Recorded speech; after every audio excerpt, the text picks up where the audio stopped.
मेरा नाम शाहाना है और मैं हिंदुस्तान की रहने वाली हूँ। मैं एक सुन्नी मुस्लिम परिवार से हूँ जिसमें हमारे माँ बाप को हम लोग 5 बच्चे और मेरे माँ बाप कुल मिला के हमारे परिवार में 7 लोग हैं। इसके बाद जब मैंने ग्रेजुएशन में फर्स्ट ईयर में जब एडमिशन लिया तब वहाँ मुझे एक मेरी दोस्त थी जो मसीही थी। उस दोस्त के ज़रिए मुझे हमेशा हम दोनों के बीच में तकरार और बहस हुआ करती थी, क्योंकि वो जब भी मेरे पास आती थी तो मसीह का पैगाम लेकर आती थी। क्योंकि हमको बचपन से ही सिखाया गया था कि क्रिश्चियन से या मसीही लोगों से बात नहीं करना, क्योंकि वो सब गलत हैं, उनके साथ बातचीत करना भी हमको कुफ्र के बराबर है। बचपन से ही हमारे दिमागों में ये बात बिठा दी गई थी कि ना क्रिश्चियन से दोस्ती करनी है, ना हिंदू से दोस्ती करनी है, बल्कि जो मुस्लिम हैं मुस्लिम के दरमियान में ही रहना है और सारे इस्लाम के रूल्स फॉलो करना है। तो मैंने उसे एक दिन कह दिया कि अगर तुमको मसीह के बारे में कुछ बताना है, बेहतर है कि तुम मुझसे ना बात करो, क्योंकि मैं नहीं चाहती कि तुमसे दोस्ती करूं और तुमसे कुछ बातें सुनूं। इस तरह मैं मसीह में भी अपने इस्लाम में भी बहुत पाबंद थी। नमाज 5 वक्त की नमाज करना, सुबह सुबह सवेरे उठकर 4 बजे 4:30 बजे उठकर तहज्जुद की नमाज करना और अपने परिवार के लिए दुआ करना और रमज़ान के रोज़े रहना। हर चीज़ में मैं अपनी माँ बाप की बात सुनना, हर चीज़ में मैं पाबंदी थी और अपनी ज़िम्मेदारी से अपनी इस्लाम की जो जो तालीम दी गई थी उन तालीम पर पूरा रहती थी और उन हर तालीम को पूरी तरह से मैं अदा करती थी। लेकिन कई बार मेरे परिवार में ऐसा होता था कि कई दुख दर्द आते थे जिसके लिए मैं दुआ करती तो कभी हमारी दुआ कबूल नहीं होती थी। सालों से इतने बार इस्लाम में रहकर दुआ करने के बाद भी हमारी दुआओं की जवाब नहीं दी गई। मेरे मन में हमेशा ये ख्याल आता था कि क्यों ऐसा है और क्यों अरबी में ही पढ़ने के लिए कहा गया। जो इतने सारे पैगंबर आए उनको कहा गया कि लास्ट मोहम्मद ही हैं, क्यों ऐसा कहा गया। मुझे हमेशा ये सवाल मेरे अंदर उठा करते थे और मैं हमेशा ये जानती थी, ये सुनते आती थी कि कुरान में लिखा हुआ है कि अगर तुम्हें कोई शक है तो तुम पहले जाके अहले किताब वालों से पूछो। अहले किताब यानी मसीही लोगों से जाके पूछो। फिर ग्रेजुएशन का 3rd ईयर जब आया तब मेरी सहेली मेरे पास आई और उसने फिर से मुझसे दोस्ती का हाथ बढ़ाने के लिए कहा। तब मैंने उसे कह दिया कि देखो, मैं तुमसे दोस्ती तो करेंगे लेकिन मुझे मसीह का पैगाम या मसीहत के बारे में बताने की प्लीज़ कुछ भी कोशिश मत करना। तो इस बुनियाद पर हमारी दोस्ती आगे बढ़ी और हमने ग्रेजुएशन पास किया। उसके बाद फिर मुझे मक्का जाने का मौका मिला क्योंकि मेरे मामा लोग उधर हुआ करते थे। तो उस तरह मैंने उम्रा किया। लेकिन उम्रा जाने के बाद मैंने काबा के कपड़े को पकड़कर बहुत रोई कि ये वहाँ ये दुआ की कि अगर खुदा तो सच में है तो मुझे दिखाई दे। जब मैं उम्रा करके मक्के से जब हिंदुस्तान को वापस आई, बस थोड़े ही दिन, 1 हफ्ता नहीं गुजरा होगा कि मेरी फिर से मुझे मन में आ रहा था कि मैं उस दोस्त से मिलूं। तो मैंने झट से उसका नंबर अपनी डायरी में देखना शुरू कर दिया और फिर मैंने उसे फ़ोन किया और उसे मिलने की चाहत इकरार की। तब वो मुझे मिली और मिलकर उससे हम बातचीत किए। तब वो मसीहत के बारे में कुछ बातचीत नहीं की, जैसे हमने ऐसे ही नॉर्मली बात की। तब मैंने उससे कहा कि कैसी हो, क्या है। तब उसने एक सवाल किया कि मैं तुमसे एक सवाल करना चाहती हूँ, क्यों तुम्हारे इस्लाम में एक आदमी को 4 शादी करने के लिए इजाज़त दी गई। तब मैंने कहा कि इस बात से तो मुझे भी तकलीफ़ होती है कि अल्लाह ताला ने क्यों एक आदमी को 4 बीवी रखने की इजाज़त दी है, लेकिन हम कुछ नहीं कर सकते क्योंकि ये अल्लाह का हुक्म है, हमें उसे मानना ही पड़ता है। इस तरह जब हमारी इस बात पर बहस आगे चलती गई तब उसने एक बात मुझसे कही कि मैं तुम्हें बताऊंगी कि अगर हमारे बाइबल में, हमारी किताब मुक़द्दस में, ये खुदा ने सिर्फ एक आदम को एक हवा दी है। तो मैं ये बात सुनकर मुझे बहुत ही हैरानी हुई।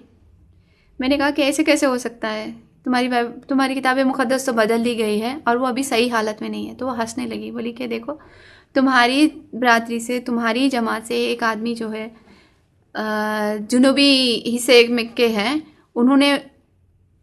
वो मसीहत में आए हैं और मसीहत को कबूल किए हैं। तो मैंने कहा कि ठीक है, मैं उनसे मिलने की चाहत इकरार की। सो इस तरह 1 हफ्ते के बाद उनसे मुलाकात करने का इंतज़ाम किया गया। मैं वहाँ गई और उनसे मिली।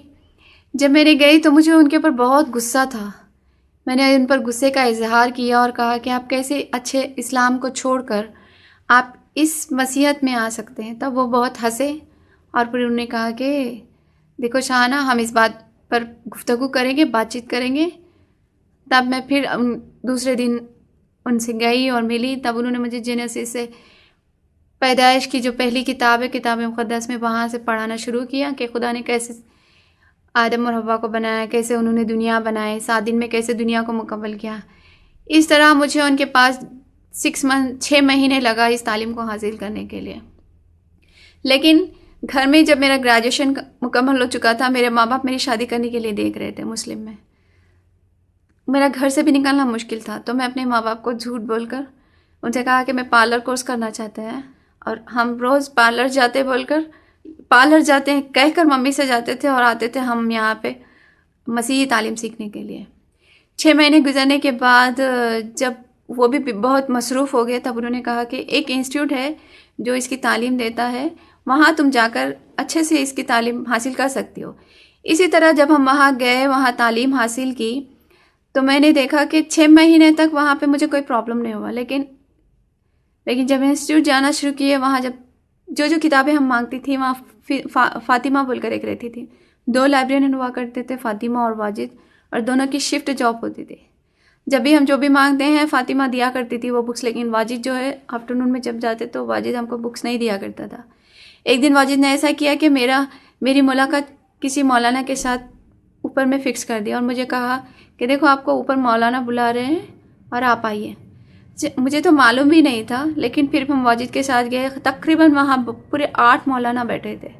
सडनली दरवाज़ा बंद कर दिया गया और उन मौलाना ने पूछा कि सुनने में आया है कि आप यहाँ पर आके मसीही तालीम के बारे में सीख रही हैं, तो इससे बेहतर होगा कि आप मसीही तालीम के बारे में जानने के बजाय आप कुरान की तालीम सीखें। पता नहीं उस टाइम खुदा ने मेरी कैसी मदद की, खुदा ने मुझे कैसी हिम्मत दी, खुदा ने उन लोगों से मुझे इस तरह बचाया जैसे मस्के में से बाल को बचाया जाता है। तब मैंने एक ही सवाल किया। मैंने कहा कि देखिए, मैं तो इस्लाम से, सुन्नी मुस्लिम परिवार से आई हूँ, मुझे कुरान के बारे में अच्छी तरह मालूम है। अगर आप मुझे मसीहत के बारे में या किताब मुक़द्दस के बारे में कुछ बताना चाहते हैं तो बताइए। उन्होंने साफ इनकार कर दिया और मैं ये बात कहकर इतनी हिम्मत से वहाँ से उस कमरे से निकल पड़ी। तो वहाँ जाकर भी मेरा सीखना बहुत मुश्किलें खड़ी हो गई थी, जिसकी वजह से मैं जा नहीं सकती थी। उसके लिए फिर मुझे घर में रहूँगी तो मेरे मम्मी पापा मेरे लिए प्रपोज़ल देख रहे थे, तो इससे बेहतर था कि मैं कुछ जॉब में शामिल हो जाऊँ। इस तरह मैं एक जॉब में लग गई जो किताब मुक़द्दस के तर्जुमा करना पड़ता था। होते होते ऐसे हो गया कि मेरी मम्मी ने मेरे बैग में एक दिन किताब मुक़द्दस देखा तो कही कि क्या है ये किताब जो तुम हमारे घर लेकर आ रही हो। मैंने मम्मी से कहा, मम्मी नहीं, जस्ट ऐसे ही मैं पढ़ने के लिए लाई हूँ ताकि देखेंगे इस किताब मुक़द्दस में लिखा हुआ क्या है। फिर इसी तरह मम्मी ने और एक बात किताब मुक़द्दस मेरे तकिए के नीचे देखी। उन्होंने उठा के घर से बाहर फेंक दी और कहा कि इस किताब को मैं दोबारा घर में तुम्हें देखना नहीं चाहूँगी और ना ये किताब घर में आना। इसी तरह होते होते, क्योंकि मुझे किताब मुक़द्दस घर में खोल कर पढ़ने के लिए भी बहुत मुश्किल होता था। जब मेरे मम्मी पापा सो जाते थे रात में, तो रात के 2 बजे उठकर ऊपर ब्लैंकेट्स डाल के मोबाइल की टॉर्च में मैं बाइबल पढ़ा करती थी, क्योंकि बाइबल पढ़ना भी मेरे लिए बहुत मुश्किल था। लेकिन एक दिन ऐसा आया जहाँ मेरे माँ बाप ने मुझे पाया कि मैं पूरी तरह इस्लाम को छोड़कर मसीहत की तरफ जा रही हूँ। जब तीसरी बार मम्मी ने मेरी किताब मुक़द्दस मेरे बैग में देखी तो उनको पक्का पता चल गया कि नहीं, ये लड़की कहीं गलत राह पर जा रही है। इस तरह उन्होंने क्या किया, उनके भाई से बात करके और मेरे पापा से बात करके, जब मैं 21-22 साल की थी, तब मुझे एक 45 साल के आदमी से, जो पहले से ही तलाक़शुदा था और जिसका 5 साल का बेटा था, उससे शादी फ़िक्स कर दी गई थी। वो भी इसलिए गुस्से में इतना जल्दी फ़िक्स कर दी गई थी क्योंकि मैं इस्लाम को छोड़ मसीहत की तरफ जा रही थी। और ना जब लड़के वाले के माँ बाप मुझे देखने आए तो ना उस लड़के की तस्वीर मुझे बताई गई और ना मुझे उसके बारे में कुछ कहा गया। मुझे लॉकअप में बंद किया गया, खाना नहीं दिया गया। तो उस वक्त जो मेरा छोटा भाई था, उसने मेरी मदद की। खुदा ने किसी तरह उसके दिल में मदद डाली और कहा कि दीदी, आप जिधर जाना चाहते हैं, जिस खुदा को आप मान रहे हैं, इस घर से भाग जाओ। मैं नहीं चाहता कि आप इस आदमी से शादी करो। तो बस शादी के 1 दिन पहले मैं उस घर से भाग निकली थी। मैंने एक लेटर लिखा और लेटर लिखा कि मम्मी पापा आप मुझे माफ़ कीजिए क्योंकि मैंने मसीहत पर ईमान लाया है और यहाँ से मुझे ढूंढने की कोशिश मत कीजिए क्योंकि मैं एक मसीही आदमी से शादी करूँगी और मैं आपके घर से कुछ लेकर नहीं भाग रही हूँ बल्कि मसीह के लिए यहाँ से घर छोड़कर जा रही हूँ। और वहाँ से निकल पड़ी। अपना एक जोड़ा जो मैंने पहना था वही बुर्का और चप्पल, अपना पर्स खाली लिए, 10 रुपये लिए और वहाँ से निकल पड़े। सुबह 5:30 बजे सीधे निकले गए अपने जिन्होंने तालीम दी थी मसीहत की उनके पास गए और उनके पास जाकर ये सारी कहानी सुनाई। तभी उनके वाइफ की पहचान में जो उनकी वाइफ की मम्मी जो थी उनकी पहचान में एक लड़का था जो वो लोग हिंदू कन्वर्ट है, वो हिंदू परिवार से आए हैं जो मसीह पर ईमान लेकर आए थे। उन्होंने क्या किया, एक दिन ऐसी ही बात छेड़ी कि देखो उस लड़के से बात करके देखते हैं, अगर वो लड़का राज़ी होता है तब फिर बात आगे बढ़ाएंगे। इस तरह मेरी शादी बहुत जल्दबाजी में हो गई। मुझे पता भी नहीं चला कि मैंने किसको क्या देखना है, क्या लड़का कितना पढ़ा लिखा है, कितना दौलतमंद है, कितना कमाता है, इसकी क्वालिफ़िकेशन कितनी है, मैंने ये सब कुछ नहीं देखा। बस जैसे जैसे सामने रास्ता दिख रहा था मैं उस रास्ते को अपनाई। हमारी शादी हुई, उसके बाद हम वहाँ से नॉर्थ साइड निकल पड़े क्योंकि मुझे फिर हिंदुस्तान में रहना, क्योंकि मेरे पापा कह चुके थे कि तुम हमारे परिवार के लिए मर चुकी हो, फिर तुम अपना चेहरा हमें नहीं दिखाना, तुम हमारी औलाद में नहीं हो और ना तुम्हें कोई जायदाद दी जाएगी। इस तरह घर से निकले 11 साल तक मेरे मम्मी पापा के साथ मेरा कोई कांटेक्ट या कोई रिलेशनशिप या कोई रिश्ता नहीं रहा। बल्कि फिर जस्ट 1-1.5 साल पहले ही ऐसा हुआ कि खुदा ने मेरे मम्मी पापा से मुलाकात कराई। एक मेरी ज़िंदगी में हर चीज़ एक ऐसा खुदा का अजूबा और हुआ जो मैं बता नहीं सकती।